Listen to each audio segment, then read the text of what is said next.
तो छोटी लड़की की सलवार तक फट गई डंडे खा खा के। उसने कहा कि भाई मेरे से चला नहीं जाता। एक महिला जो एक बच्ची को पीट रही है, इससे शर्मसार बात नहीं हो सकती।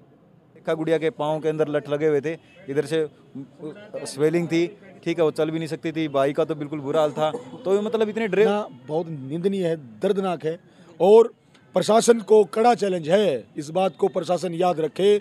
अगर हमारी बातें नहीं सुनी तो प्रशासन को छठी का दूध याद दिला देंगे हम लोग, क्योंकि हम लोग वो लोग हैं जिन्होंने काम किया है। हमने जेलों का डर नहीं है, ना लठों का डर है। हमें बात इसका है कि एक गरीब इंसान को न्याय मिलना चाहिए। जब तक न्याय नहीं मिलेगा ये आंदोलन ऐसे ही मजबूत रहेगा, ये आंदोलन ऐसे ही चलता रहेगा। FIR दर्ज होगी, फिर भी अपराधी भागे रहे तो इन पूरी जो ये भोपा हेड़ी जाती है, इनकी शेड्यूल कास्ट के सर्टिफिकेट है, भोपा हेड़ी जाती है और तमाम तरह के जितने भी संगठन हैं इनके जितने भी प्रधान उनसे कॉन्टैक्ट किया जाएगा।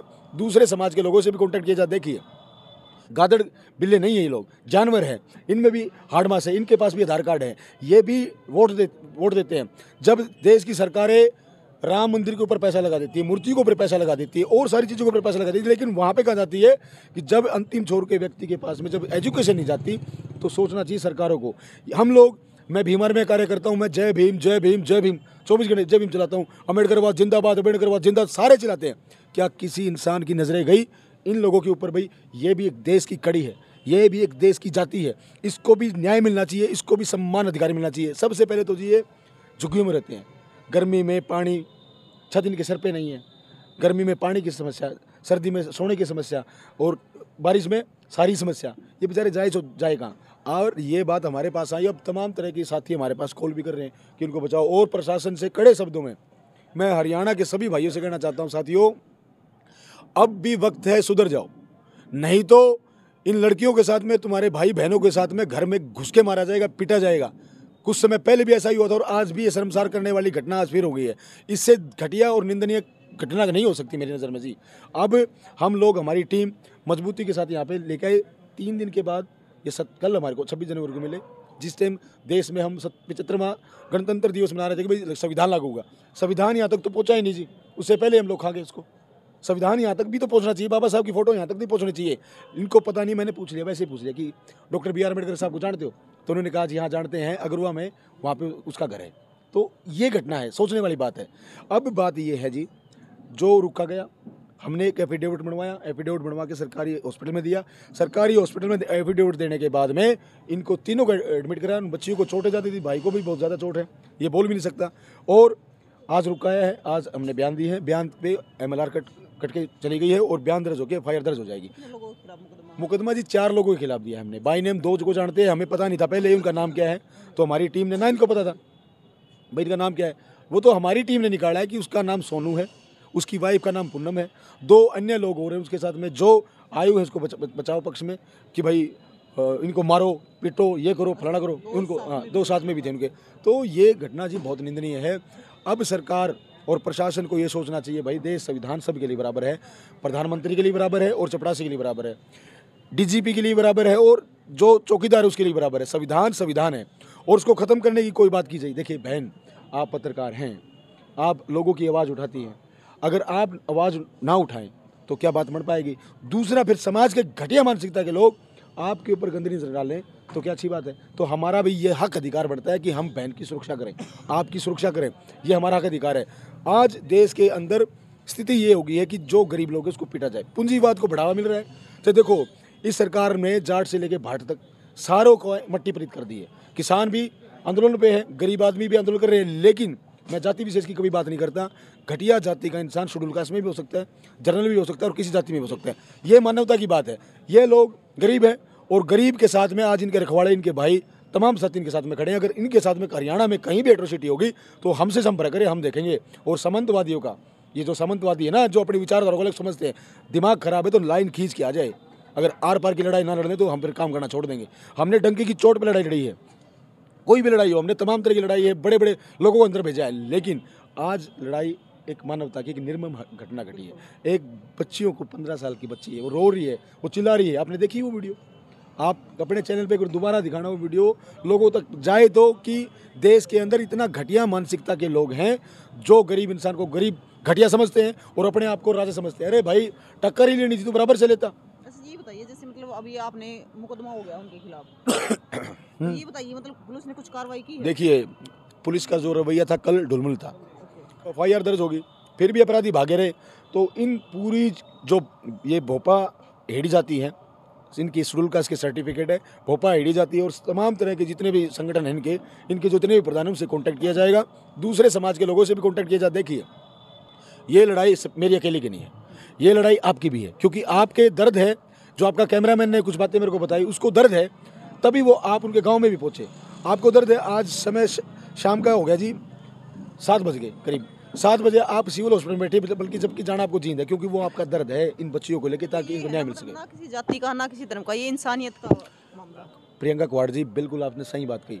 इस देश में जब आप जैसे पत्रकार, मेरे जैसे काम करने वाले लोग, संजू भाई जैसे काम करने वाले, रमन बैंस भाई, हमारा बलराज जो है, हमारा प्रदीप रजौरिया, अन्नू भाई है, विकीटा के तमाम साथी जो हमारे हैं, जो काम करते हैं, ऐसे जो लोग जाति धर्म को छोड़ के मानवता की लड़ाई अगर हम लड़ेंगे तो बात बढ़ेगी, नहीं तो फिर है ना, हम लोग यहीं पे हिंदूवाद करते रहेंगे, यहीं पे ब्राह्मणवाद करते रहेंगे, यहीं पे सिख मुस्लिम ईसाई यही बात करते रहेंगे।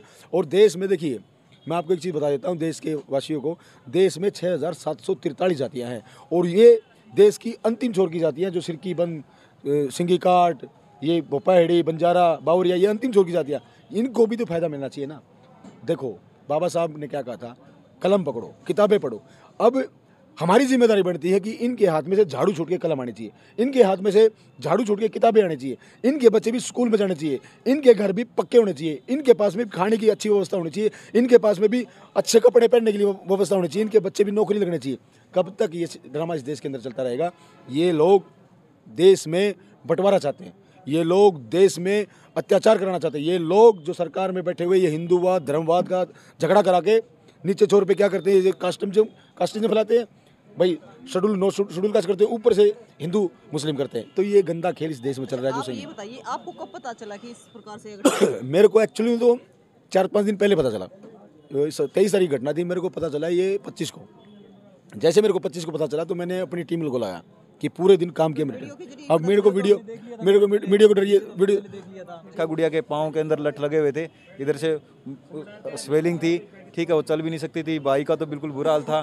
तो मतलब इतने डरे, क्योंकि देखो गरीब लोगों को देख के ये लगता है कि क्या करेंगे, ज़्यादा से ज़्यादा 2 थप्पड़ मारेंगे, लठ मारेंगे, निकाल देंगे यहाँ से, है ना। कहीं ना कहीं तो ये है, आप इसको मतलब मान के चलो कि कहीं ना कहीं अपना कास्ट डोमेन जो है ना वो रहता है। तो हम किसी भी मतलब कास्ट से हो सकते हैं, हो सकता है, लेकिन हो सकता है चाहे किसी भी कास्ट से हो, लेकिन इंसानियत के नाते बिल्कुल गलत किया, इंसानियत के नाते बिल्कुल गलत किया, ठीक है। और भाई प्रदीप ने बताया कि अभी सरकार ने डीएनटी बोर्ड बनाया हुआ है, गुमंतु जो जाति है इनके लिए डीएनटी बोर्ड बनाया हुआ है, और उनका एक चेयरमैन भी बनाया हुआ है। वो सिर्फ एक पॉलिटिकल स्टंट है, वो डीएनटी बोर्ड का, अभी तक डीएनटी बोर्ड ने इनके लिए ऐसी कोई पॉलिसी नहीं लेके आई है। मैं मानता हूँ, देखो गवर्नमेंट का, जैसे मैं मोदी को बोलूँ तो मोदी डायरेक्ट मेरे तक नहीं पहुँच सकता, सीएम खट्टर इन लोगों तक नहीं पहुँच सकता। सरकार कैसे पहुँचती है लोगों तक? सरकार पहुँचती है थ्रू द पॉलिसी, है ना। अगर पॉलिसी जाएगी तो मल्टीपल बेनिफिशरी जो है उन लोगों तक उनका मतलब बेनिफिट मिलेगा। अभी तक डीएनटी जो बोर्ड है उन्होंने अभी तक एक सिंगल ऐसी पॉलिसी नहीं लेके आए हैं इन लोगों के लिए, क्योंकि हम कहते हैं कि देखो हरियाणा के अंदर शेड्यूल कास्ट के लिए हज़ारों पॉलिसियाँ बनाई होगी, ठीक है, उनका इम्प्लीमेंटेशन भी थोड़ा सा ठीक है, लेकिन डीएनटी के लिए अभी तक ऐसी कोई पॉलिसी नहीं बनाई है। और डीएनटी में मोस्टली वो जातियाँ हैं जो ट्राइबल्स हैं, है ना, जो बाहर की जो गुमंतु जातियाँ हैं, जिनका कोई आधार कार्ड नहीं है, पैन कार्ड नहीं है, हाँ, इनके पास कोई डॉक्यूमेंट ही नहीं है। और जब तक डीएनटी बोर्ड इनकी पहचान नहीं करेगा, इनके कोई डॉक्यूमेंट नहीं बनाएगा, तो ये कहाँ से स्थायी होंगे, कहाँ से इनके बच्चे स्कूल में जाएंगे? तो ऐसी पॉलिसियाँ नहीं आ रही हैं इनके लिए जिससे इन लोगों को लाभ मिल सके और ये लोग शिक्षित हो सके, अपनी आवाज़ बुलंद कर सके। दूसरी बात, इनका पॉलिटिकल रिप्रेजेंटेशन ज़ीरो है, क्योंकि देखो चमारों के आपको 10 विधायक मिल जाएंगे, दानक के 2 विधायक मिल जाएंगे, 5 मिल जाएंगे, वाल्मीकि में आपको 5-7 विधायक मिल जाएंगे, ओड मिल जाएगा, हर किसी जाति का रिप्रेजेंटेशन मिल जाएगा जो उनको रिप्रेजेंट कर सके, जो उनकी आवाज़ बुलंद कर सके। लेकिन डीएनटी के जो समुदाय के लोग हैं, जो आदिवासी लोग हैं और जो हरियाणा के अंदर बहुतायत संख्या में है, उनका एक भी सिंगल रिप्रेजेंटेशन नहीं है पॉलिटिक्स में। तो इन लोगों की आवाज़ कौन उठाएगा? इन लोगों की आवाज़ उठाने के लिए सरकार ने जो बोर्ड बनाया है, दिखावटी रूप से जो बोर्ड बना रखा है, उस बोर्ड का काम है ना कि इन लोगों को चांस दे, इन लोगों के लिए अच्छी पॉलिसी लेके आए, पॉलिटिकली एजुकेशनली इनको अपलिफ्ट करे, इनको मतलब ऐसे स्थानों पे लेके आए, इनके लिए पक्के मकान बनाए और इनको मतलब थोड़ा सा इनके जैसे इनकी जातियाँ अभी भोपा भोपा यहाँ के मतलब उसमें ही नहीं है, ना तो शेड्यूल कास्ट में ना बैकवर्ड में कहीं पे भी। इनकी भोपा आईडी जाती है, मतलब भोपा एक वर्ग सा है इनका, ठीक है। लेकिन इनकी एक जो ऑफिशियल जाति जिसको हम बोले ना, वो इनकी है भोपा आईडी और भोपा बंजारा, ठीक है। और दोनों ही शेड्यूल कास्ट के अंदर कंसीडर की जाती है, ठीक है, SC/SC के अंदर। तो इन लोगों की जो जातियां हैं वो भोपा आईडी के सर्टिफिकेट बनाने के लिए अब वहाँ पटवारी के पास जाएंगे, सरपंच के पास गए, सरपंच के पास गया, सरपंच ने मना कर दिया कि आप वो बनवा के लेके आओ, वो बनवा के लेके आओ, ये बनवा के लेके आओ। मतलब कहाँ से लेके आएंगे? एजुकेशन तो इनके पास नील है, इनको लिख के ही नहीं देगा, तो लिख के देगा तो भी नहीं बना पाएंगे ये। तो इन लोगों का कोई तो रखवाड़ा होना चाहिए, कोई तो ऐसा ऑफिस या कोई तो ऐसी डिस्ट्रिक्ट लेवल पे, ब्लॉक लेवल पे कुछ तो ऐसा बनाए DNT बोर्ड है, जिससे ये वहाँ जाके अपनी गुहार लगा सके कि हमारी समस्या ये है और हमारी समस्या का समाधान किया जाए। उन लोगों के लिए पॉलिसी सरकार को लेके आनी बहुत ज़रूरी है। और उसके लिए मैं doctor Ambedkar student front of India, डास्पी संगठन है, मैं काफ़ी लंबे समय से हम DNT लोगों की लड़ाई लड़ रहे हैं। और जो DNT यात्रा हमने निकाली थी पीछे, आज से 4-5 साल पहले हमने DNT यात्रा निकाली थी और हमने रिप्रेजेंटेशन दिया था मुख्यमंत्री को, मुख्यमंत्री खट्टर को। तो उन्होंने उस समय से हमारी मांगें चल रही थी और उस समय उस बोर्ड की स्थापना हुई थी। DNT बोर्ड जो बनाया गया था, लेकिन स्थापना तो होगी उसका। हाँ, DNT बोर्ड की स्थापना की। हमें भी खुशी हुई कि हमारी मांग के ऊपर DNT बोर्ड बनाया गया, लेकिन DNT बोर्ड बनने के बाद में इन लोगों के लिए कुछ हुआ नहीं। अब देखो, हम स्टूडेंट हैं, मैं PhD कर रहा हूँ अभी, और PhD के साथ साथ मेरे को बहुत टाइम निकालना बहुत मुश्किल हो जाता है। और फिर सरकार के पास वहाँ तक जाने के लिए हमारे पास इतना पैसा नहीं था स्टूडेंट के पास। तो हम चाहते हैं कि समाज के जो बुद्धिजीवी वर्ग है और जो सक्षम वर्ग है, और खास करके शेड्यूल कास्ट के लोग जो डॉक्टर अम्बेडकर की जय भीम चिल्लाते हैं और जो रिजर्वेशन के लिए कहते हैं कि आरक्षण बचाओ, अधिकार बचाओ। आरक्षण तो तुम अपने लिए बचा रहे भाई। अगर डॉक्टर अम्बेडकर के दिए हुए इतिहास में से अगर रिजर्वेशन को निकाल दिया जाए तो डॉक्टर अम्बेडकर को लोग भूल जाएंगे, क्योंकि डॉक्टर अम्बेडकर का दूसरा नाम लोगों ने रिजर्वेशन रख दिया है। रिजर्वेशन के अलावा डॉक्टर अम्बेडकर से उन लोगों को, शेड्यूल कास्ट वालों को मेरे ख्याल से कोई लगाव ही नहीं है। ये मूर्तियां लगाते हैं, ये जो प्रोग्राम करवाते हैं, ये सिर्फ और सिर्फ रिजर्वेशन के लिए लगाते हैं।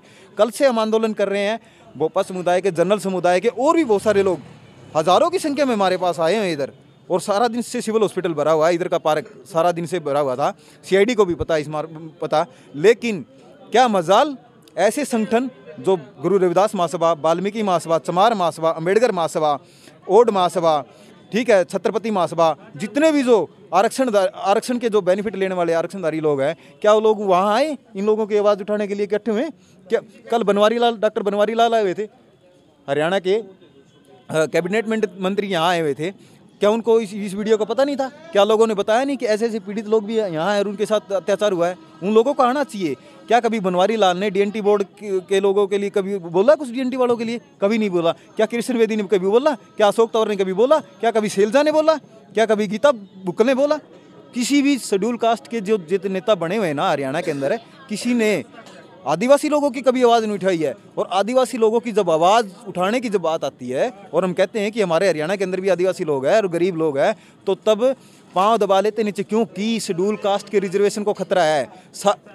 20% रिजर्वेशन ले रहे हैं, 2.5% लेफ्ट कर रहे हैं। किस वजह से? कि कहीं ना कहीं अगर 2.5% की एक्स्ट्रा और मांग की तो 7.5% हमें इन लोगों को देना पड़ जाएगा। 7.5% रिजर्वेशन इन लोगों को देना पड़ गया तो 15% ही आरक्षण बचेगा SC के पास, और वो भी फिर 2 भागों में डिवाइड हो जाएगा। एजुकेशन में तो अभी कर ही दिया सरकार ने SC/DSC, वो भी 7.5% में डिवाइड हो जाएगा। इसलिए चमार, दानक, वाल्मीकि, सैंसी, कूची बारियों को इस चीज़ का डर है कि हमारा रिजर्वेशन कहीं इन लोगों को नहीं मिल जाए। हालांकि रिजर्वेशन की सबसे ज़्यादा जो ज़रूरत है इन लोगों को है। डॉक्टर अम्बेडकर का मतलब ये नहीं था कि आप ऊपर चले जाओ और ऊपर जाके बड़े बड़े पदों पे काबिज हो जाओ। डॉक्टर अम्बेडकर का मतलब ये था कि आप ऊपर जाओ, लेकिन पीछे मुड़ के ये देखो कि तुम्हारा भाई भी तुम्हारे पीछे रह गया और उसकी उंगली पकड़कर उसको भी अपने पास लेके आओ और उसको भी बराबर रखो। इक्वालिटी का कंसेप्ट ही डॉक्टर अम्बेडकर है। डॉक्टर अम्बेडकर का मतलब ये नहीं है कि पीछे लात मार के आप आगे बढ़ते चले जाओ। लोगों ने डॉक्टर अम्बेडकर को ठीक से पढ़ा ही नहीं है, डॉक्टर अम्बेडकर को ठीक से जाना ही नहीं है, ठीक है। इसीलिए हम लोग इतने स्वार्थी हो गए हैं कि हम लोगों ने अपने भाइयों को, अपने गरीब समुदाय को जो बचा हुआ है, जो DNT बचा हुआ, जो SC की जो और जातियां हैं और जो ये ट्राइबल की जो जातियां हरियाणा के अंदर मौजूद है, इन लोगों की आवाज़ उठानी हमने बंद कर दी है। और हम लोग मतलब एक दायरे में सीमित हो गया है। अब सरकार का पॉलिटिकल स्टंट है SC DSC वंचितों के लिए डिप्राइव्ड शेड्यूल कास्ट का मतलब है कि वंचित वर्ग के लिए एक अलग से, वंचित वर्ग में 3 लोगों को शामिल ही नहीं किया गया। आपको देख के लगता है कि जब हम उन लड़कियों को उठा के लेके आए ना उधर से, पैरों में जूते नहीं थे, चप्पल नहीं थे, यहाँ तक वो बिना चप्पलों के सिविल हॉस्पिटल में आई है। इतनी ठंड के अंदर देखो उनके पास चप्पल नहीं है और भीख मांगते हैं वो। तो सोचिए कि डॉक्टर अम्बेडकर की जरूरत किसको है। मैं देखो ब्रांडेड जूते डाले हुए हैं, ठीक से अच्छा ब्रांडेड जैकेट डाली हुई है, ठीक है, PhD स्कॉलर हूँ, है ना, अच्छे इंस्टीट्यूट में गुरु जमेश्वर यूनिवर्सिटी में PhD कर रहा हूँ, तो मेरे को ज़्यादा रिजर्वेशन की जरूरत नहीं है। ठीक है, मैं मानता हूँ कि कुछ एक स्थितियों में गरीब परिवार से निकल के आया हूँ, लेकिन मैं अभी इतना सक्षम हो गया हूँ कि मतलब मैं अपना खर्चा भी निकाल सकता हूँ, पढ़ के कहीं नौकरी भी कर सकता हूँ, है ना।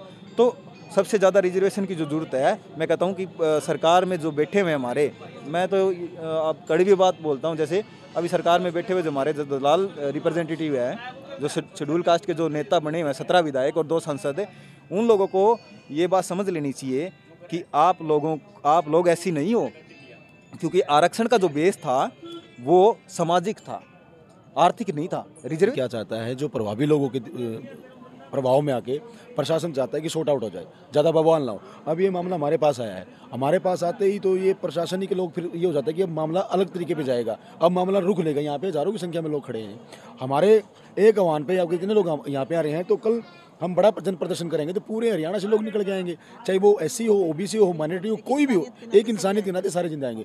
दूसरा, जो हरियाणा के अंदर 17 जो भड़वे दलाल जो नेता हमने बनाए हैं ना वोट दे के, आज वो चुप्पी साधे बैठे हुए हैं, आज वो चू नहीं कर रहे, वो आज इतना पैसा लेके बैठे हुए हैं जिसकी कोई हद नहीं। उनको रिजर्वेशन की जरूरत ही नहीं है। एक DC को रिजर्वेशन की क्या जरूरत है, रिजर्वेशन की जरूरत है तो इन लोगों को है। देखिए मैडम, हम लोग पढ़े लिखे लोग हैं, हमें पता है, हमने एक्ट पढ़ रखे हैं, हमने संविधान पढ़ रखा है, हमें पता है कि कौन सी चीज़ कहाँ पे होनी चाहिए। इनमें से एक व्यक्ति भी पढ़ा लिखा नहीं है। सभी से मैंने बातचीत की, सारे अंगूठा लगा रहे हैं।